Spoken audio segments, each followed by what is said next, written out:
it that, for example, if a scholar comes to Quran exploring the books of Hadith, and today every doctor that you visit tells you she has to wake up every morning for the Fajr prayers, observe hijab. It's possible that she has to wake up every morning. Muslim immigrants in some European countries. أعوذ بالله من الشيطان الرجيم. بسم الله الرحمن الرحيم. One of the most important discussions that takes place around the Muslim world by Muslims from all walks of life, regardless of their background, nationality, education, race, and gender, is the concern in reference to fiqh and the renewal of fiqh, and whether the fiqh that we have today is outdated and in need of rejuvenation, in need of revival, and in need to be renewed. And this discussion is not only confined to academics or people who live in the West. It's not only a group of youth who raise such a question and concern, but indeed it is the global Muslim community that has this concern. And many people have become disheartened with faith, with the religion of Islam, due to the fact that fiqh has remained the same for the past 700 years, and we find a very minimal amount of renewal in the Islamic laws and jurisprudence. And many of those laws happen to be out of date. I have met religious, pious individuals who happen to be in the leadership of many Islamic centers in the West through my travels. And one of their primary concerns, the leadership of Islamic institutions, one of the very first questions they ask a seminarian is that why can't we have a consensus on the day of Eid? Why can't we have a consensus on the beginning of the month of Ramadan? Why is it that our community is divided every single year on the day of Eid, on the beginning of Ramadan, on the nights of Qadr? While today, science can easily tell us the moment that the crescent is born and the exact time when it is possible for the moon or the crescent to be witnessed, in which areas there is a possibility for it to be seen, and that should be enough for us to begin the month of Ramadan and end the month of Ramadan. Many prominent members of the Shi'i community, the global Shi'i community, have raised the concern, an extremely legitimate concern, that why is it that we work in the United States, in Canada, in Europe, in Australia, in New Zealand, we pay tax. Everything we do is transparent. However, when it comes to the payment of our khums, when it comes to the distribution of our khums, we don't find the same transparency. Similarly, why is it that our khums has to fly overseas while we have loans on our Islamic centers and masjids, while we still have loans, bank loans for our Islamic schools. Our community here is in need of Islamic schools, to send the children to Islamic schools, so that they live and grow and educate themselves according to the teachings of Islam. We are in need of larger Islamic centers because our community is constantly growing. And therefore we need to buy new properties, new land, and that requires we take a loan from the bank. But why is it that we have to pay our khums to overseas when we still have loans on our Islamic centers, the house of God, here in the United States or elsewhere in the West? We don't have enough money to print books. We don't have enough money to create attractive websites. We don't have enough money to sponsor conferences and seminars to educate our own members of the community.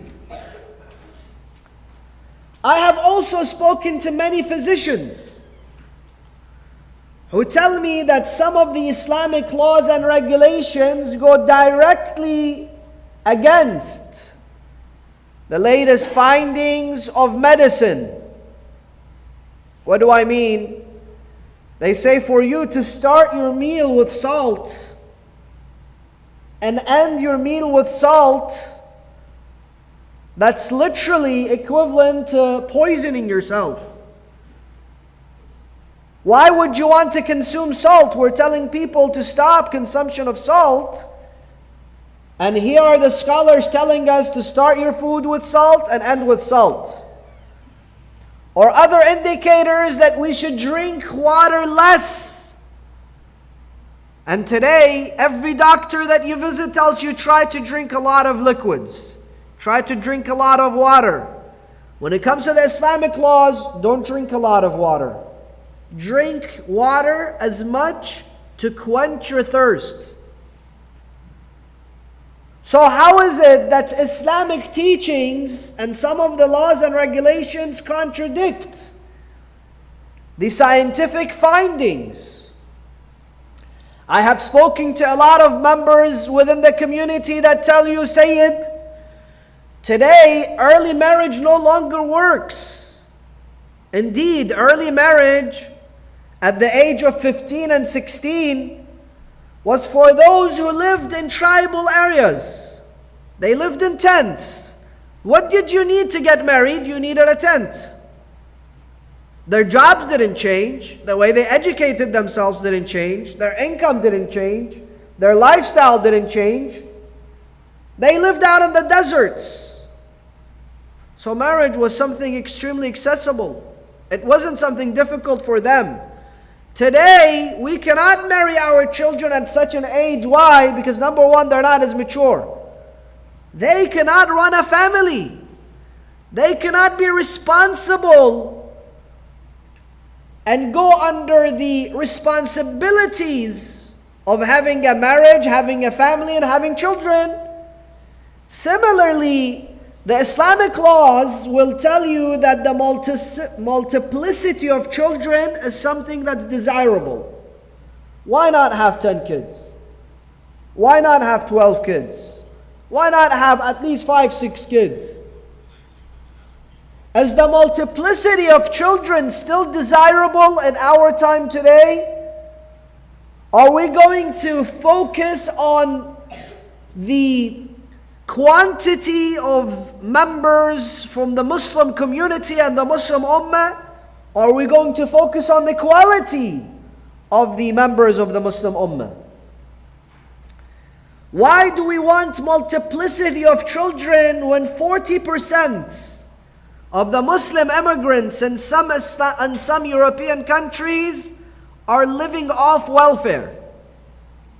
40% of the Muslim refugees, immigrants coming out of Afghanistan, coming out of Iraq, coming out of Syria and elsewhere, are on welfare. And they become lazy. not go to work. Why? Because in the end of the month, they get a paycheck from the welfare system. And the list of reform and the list of concerns and the list of questions facing the institution of fiqh within Islam, and specifically the madhab of Ahl al-Bayt, continues. It does not stop. Everywhere you go, you find that people have this concern. So is it that the Hawza, the seminary, is an out-of-date community of folks, individuals, scholars, who repeat the same opinion of other scholars, who happen to come to the same exact findings of other scholars? And for 700 years, this has been a repetitive system.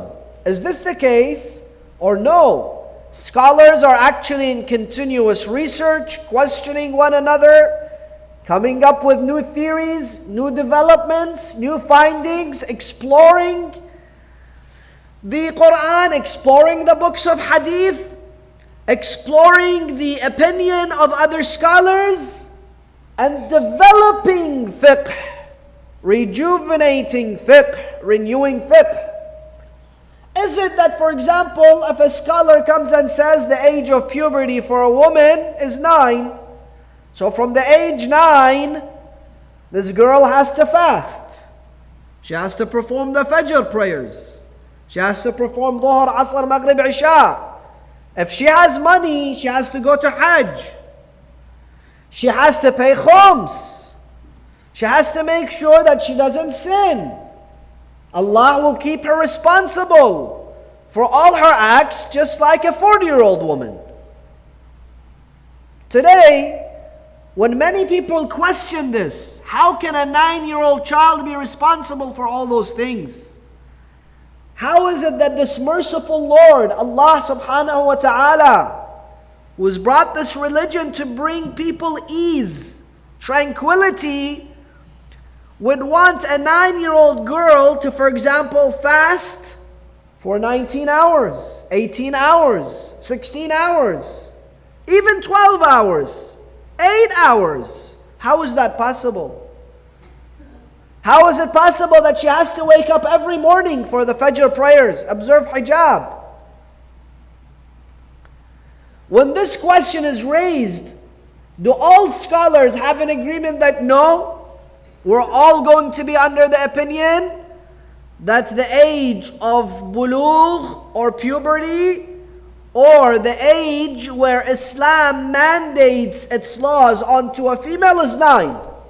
Tough luck, go and live. Life goes on. Or no, other scholars explore the Quran, they explore Hadith, they explore the opinion of other scholars, they explore the time and era that we live in today, and they'll come up with a different opinion. That is why other scholars tell you no. Puberty of a man, bulugh of a man and woman is the same. Once they go through the physical puberty, physical majority, both of them become baligh. And from that moment on, Allah subhanahu wa ta'ala holds them responsible. So it's not that the Hawza or the scholars are sitting there waiting for one of them to come to a specific finding, and when one of them says, I found it, then everybody drops their pens, closes their books, and says, you know what, we're done. Or let's move to another subject. No. Indeed, in Bahthul Kharij, the highest level of discussion within the Hawza and seminary, after you study for 10 or 12 years, sometimes 15 years, you join the status of discussion with the maraja. It's an open discussion where a marja, a grand marja, is sitting there and he's discussing for an hour one of his theories. And there are students who have studied for 10, 12 years that join this classroom and they debate his theories. For example, he's come to a finding through the hadith of an individual who they have found to be weak. So they come and debate him and say, this person who you trusted in this hadith happens to be a liar or happens to be a fabricator. Please renew your opinion in his regard. The marji' looks at this, looks at the evidence, and he may change his perspective. He may change his opinion. And this is the philosophy behind ijtihad. This is the philosophy behind having so many different individuals, thousands and thousands of individuals from different backgrounds, different nations, different languages, different educational backgrounds, different mindsets, mentalities, or else all we need is 5, 10 people, 15 people to do this at the Hawza. We don't need 20,000, 30,000 people joining the Hawza of Najaf, joining the Hawza of Karbala, joining the Hawza of the holy city of Qom. From Africa to India, to the Arab countries, to the United States, Europe, every part of the world, people coming to study Islamic law and jurisprudence. The philosophy behind that is having multiple perspectives, different tastes, different kinds of understanding when it comes to the Islamic law. And a lot of people think that Sharia and Fiqh is the same. No. Sharia is one thing, Fiqh is another thing. Sharia is that which has been given to us by Allah, by Rasulullah and the Quran. Explained to us through the ma'soomeen of Ahl al-Bayt, the infallible. That's called Sharia. What does Sharia mean? Sharia is a river, a pure river of clean water. Enjoy, quench your thirst. Why? Because this has come to you from Allah. This has come to you through the infallible sources. You cannot question it. That's the essence of faith. That is Islam. That's Sharia. But what is Fiqh? Sharia, nobody can question. Nobody can come and tell you Sharia goes against scientific findings. Sharia is never incorrect. Sharia is never incomplete. Yes, maybe one day we thought that the earth was flat and then we realized it wasn't. But that was not the teachings of Sharia. We had a limited understanding of the Sharia. When we find this finding, we go to the Quran and we find no. The Sharia has actually taught us what the latest scientific findings is telling us today. So what is fiqh? Sharia 1 is never incomplete. It's always correct because it comes from Allah. Allah's knowledge cannot be incomplete. Allah's knowledge cannot be incorrect. But what is fiqh? Fiqh is when the scholars explore the Sharia for new findings. What is the perspective of the Sharia when it comes to dissections? You're going to medical school, you're doing dissections. Sharia doesn't say anything about it. There's no verse in the Quran that speaks about dissections. There's no hadith from the Prophet that talks about dissections.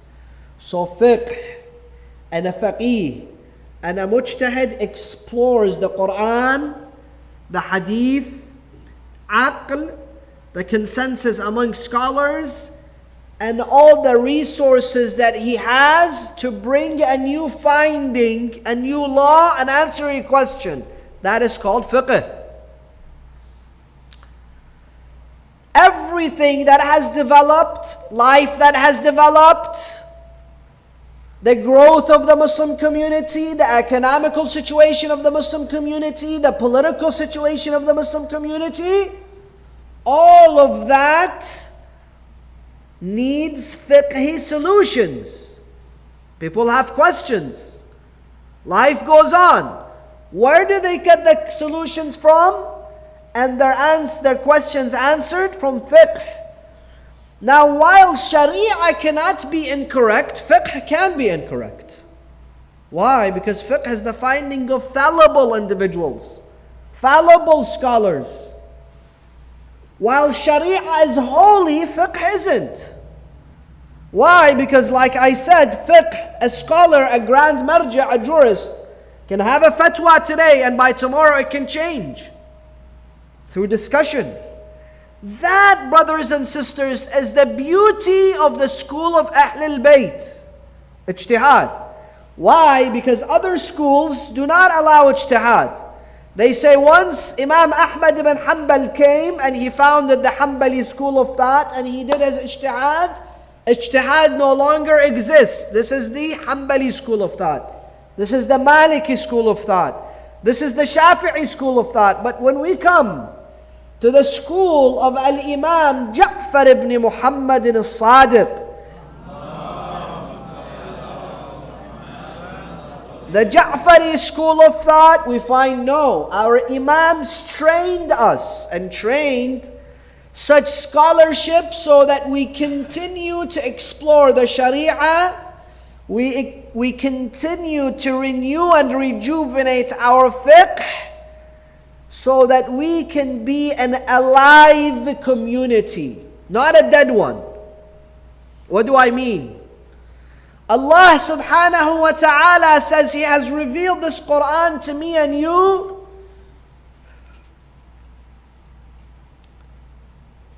lima yuhyikum, for a message that will give you life. So, in the course of history, in the course of life, you are not seen as a dead, idle community, but as a successful community that's rejuvenating itself and conquering the highest mountains of human perfection. Let us go to, before we begin discussing this step by step, let's go to the ayah that I began my talk with to get some insight on where the Quran wants to take us. What the Quran wants from us. How is the Quran guiding us? Chapter 9, Surah Al-Tawbah, verse 122. وَمَا كَانَ الْمُؤْمِنُونَ لِيَنْفِرُوا كَافَّةً. This verse was revealed when Rasulullah was in Medina giving his classes, teaching the Sharia, teaching the Quran. Many people began to relocate to Medina. They left their countries, they left their villages, they left their cities, they all moved to Medina. So many of the Muslims who occupied different land left that land and came to Medina. That land one day had Muslims, now it doesn't because they all came to Medina. Rasulullah would send them to caravans, they wouldn't want to go. Rasulullah would send them to battlefield, they wouldn't want to go. Rasulullah would tell them to go and do business, they wouldn't want to go. Why? Because Ya Rasulullah, when we go, you continue to teach Islam. You continue to teach the Quran. You continue to teach the Sharia. We go and come back and we've missed out on so much knowledge. We don't want to go. We all want to be your students. We all want to sit here and seek knowledge. That's the most important thing for us.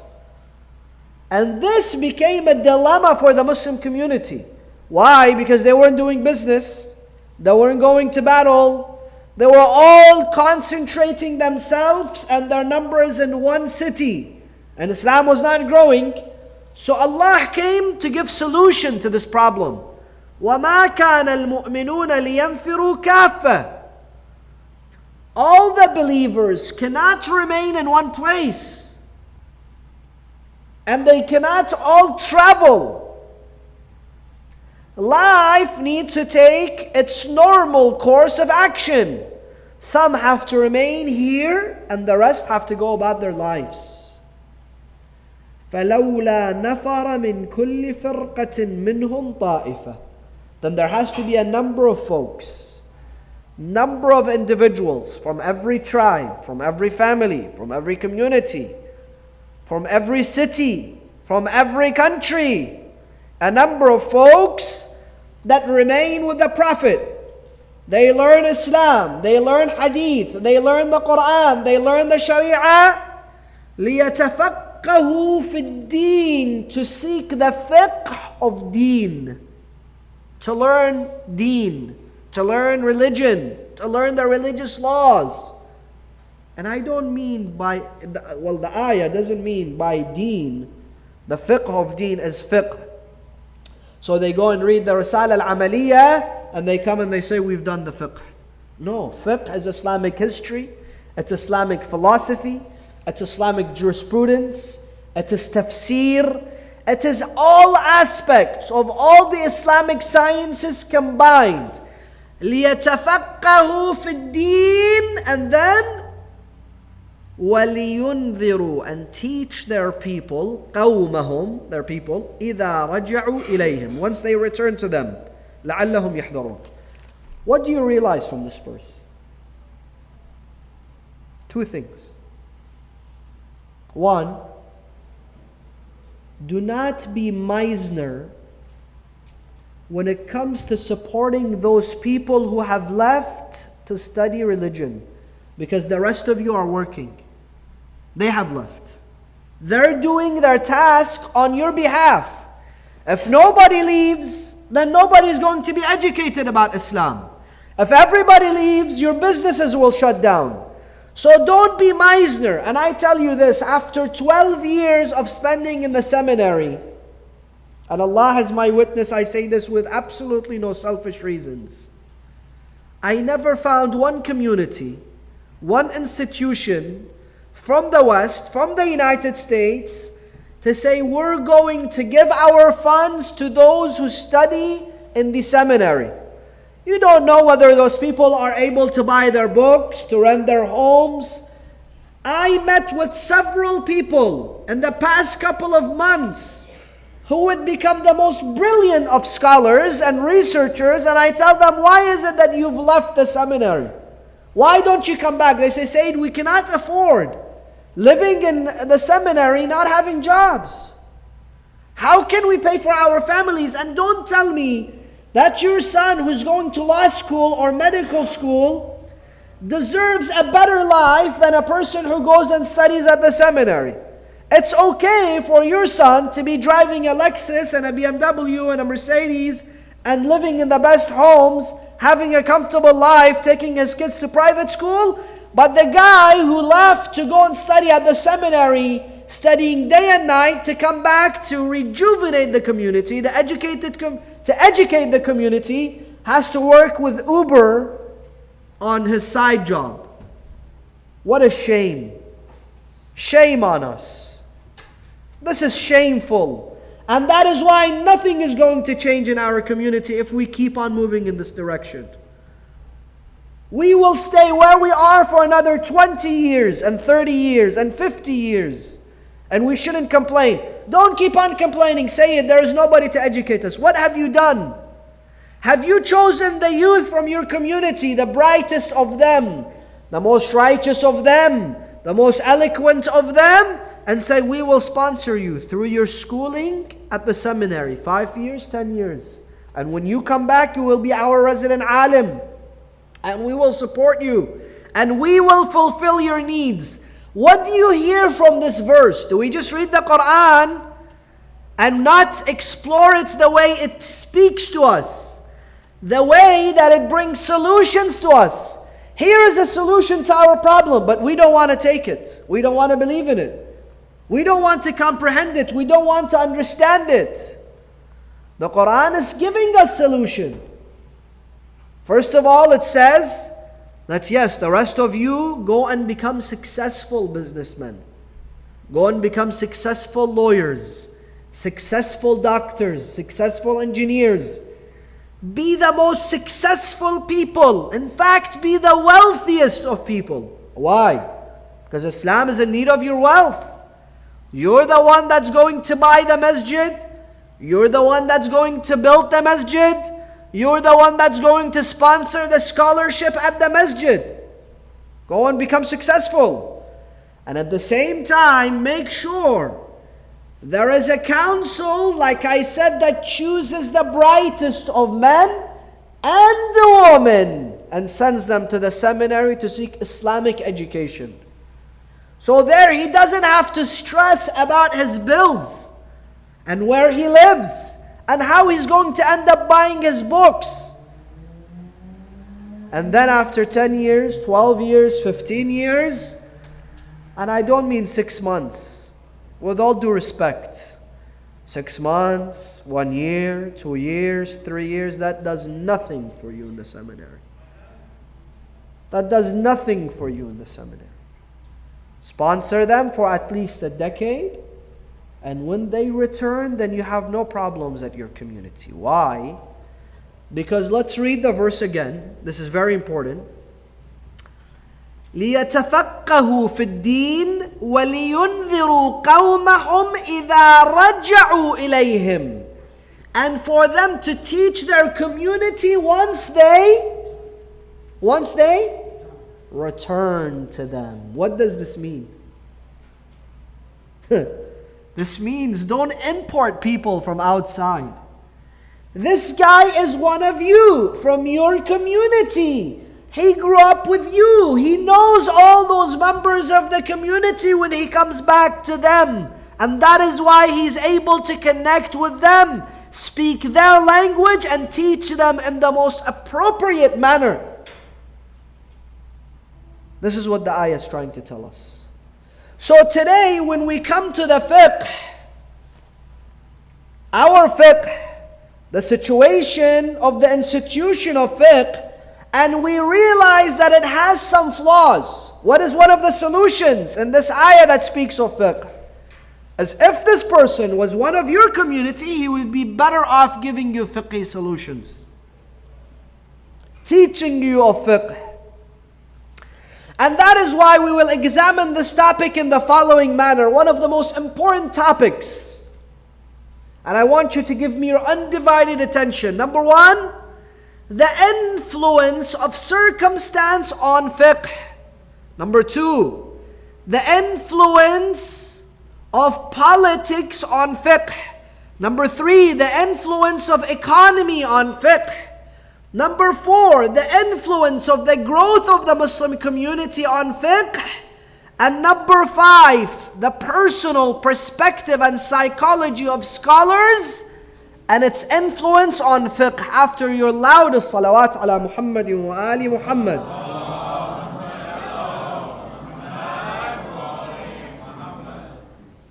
The influence of circumstance on the institution of fiqh is something that cannot be denied. It's something many people are unaware of. What do I mean? When somebody comes to the Imam and says, Ya ibn Rasulullah, tell me of the etiquettes of food and eating, he says to him, begin with salt and end with salt. Why? Because those people lived in the Arabian Peninsula. Did they have ACs? At the heat, the 110, 20 degrees of the Arabian Peninsula, how were they sweating? Day and night. Endless sweating. Losing all the salt within their body, so the Imam tells him, begin with salt and end with salt. But if somebody had gone to them from the colder part of the world, the part of the world where people don't sweat, they have to cover themselves from the cold weather, would the Imam tell him to start with salt and end with salt? This is the influence of circumstance.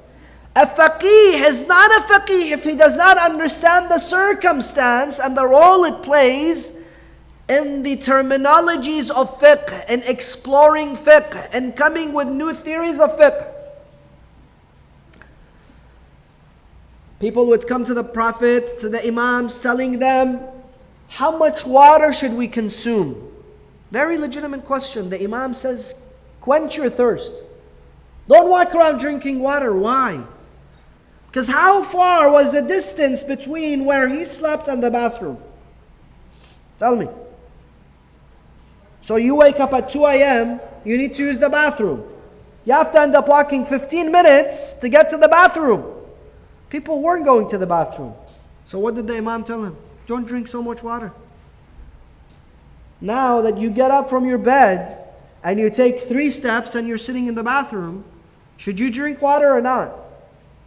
Absolutely. Yes, indeed, there are still scholars that tell you no, don't drink water. Because the hadith says don't drink water. Not understanding the circumstance. Wherever you are, even if you live in Alaska, start with salt and end with salt. And inshallah, you live about 45 years old. We don't care. But as long as you do what the hadith says. The influence of politics on fiqh. Some fuqaha will tell you until today, continue to have children. May Allah bless your children. 10 children, 12 children, 5 wives, 55 kids. Why? Because this is what the hadith says. The multiplicity of children. Why? Because Rasulullah says, the Imam said. Yes, Rasulullah said that when the Muslim community was always outnumbered. Their number was small.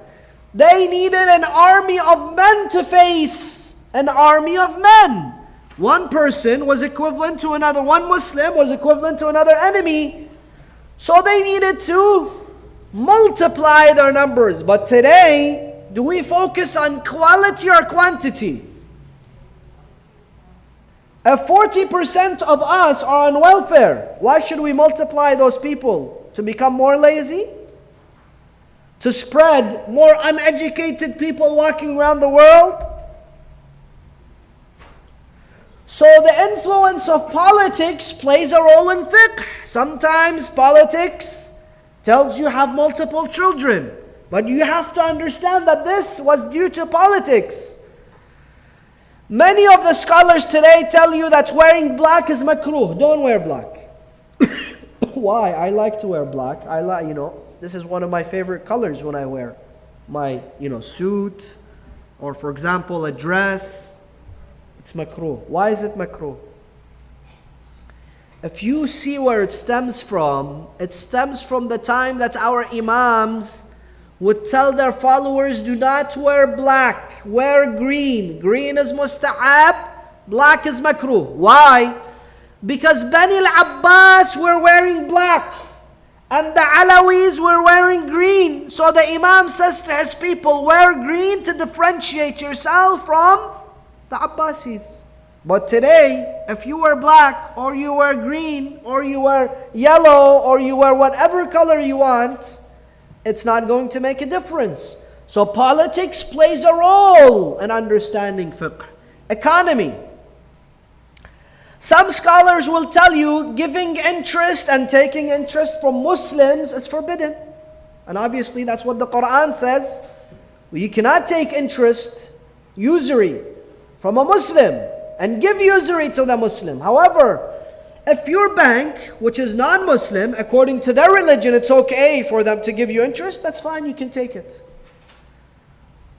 So what happens when everybody puts their money in non-Muslim bank accounts? Because the Muslim bank, I don't want to take their interest, it's haram. So we shift all our assets, all our monies, into non-Muslim bank accounts. What happens to the Muslim banks? They go bankrupt. So we keep the economic situation of the Muslim community and the ummah in our mind when it comes to the institution of building our fiqh. Similarly, the growth of the Muslim community. What do I mean? One day the Muslim community at a certain point were all, in this area of Iran and Iraq and the Middle East and some parts of Africa and the Indian subcontinents. So the Maraji' had a different fatwa until they reached London, they reached Europe, they reached the United States, they reached the different countries where the majority were Christian. where the majority were Christians and Jews and Ahl al-Kitab, and the minority were Muslims. And I recall a discussion between one of the Maraja and his followers in Tabriz, a city in Iran, that was called London versus Tabriz. Why London versus Tabriz?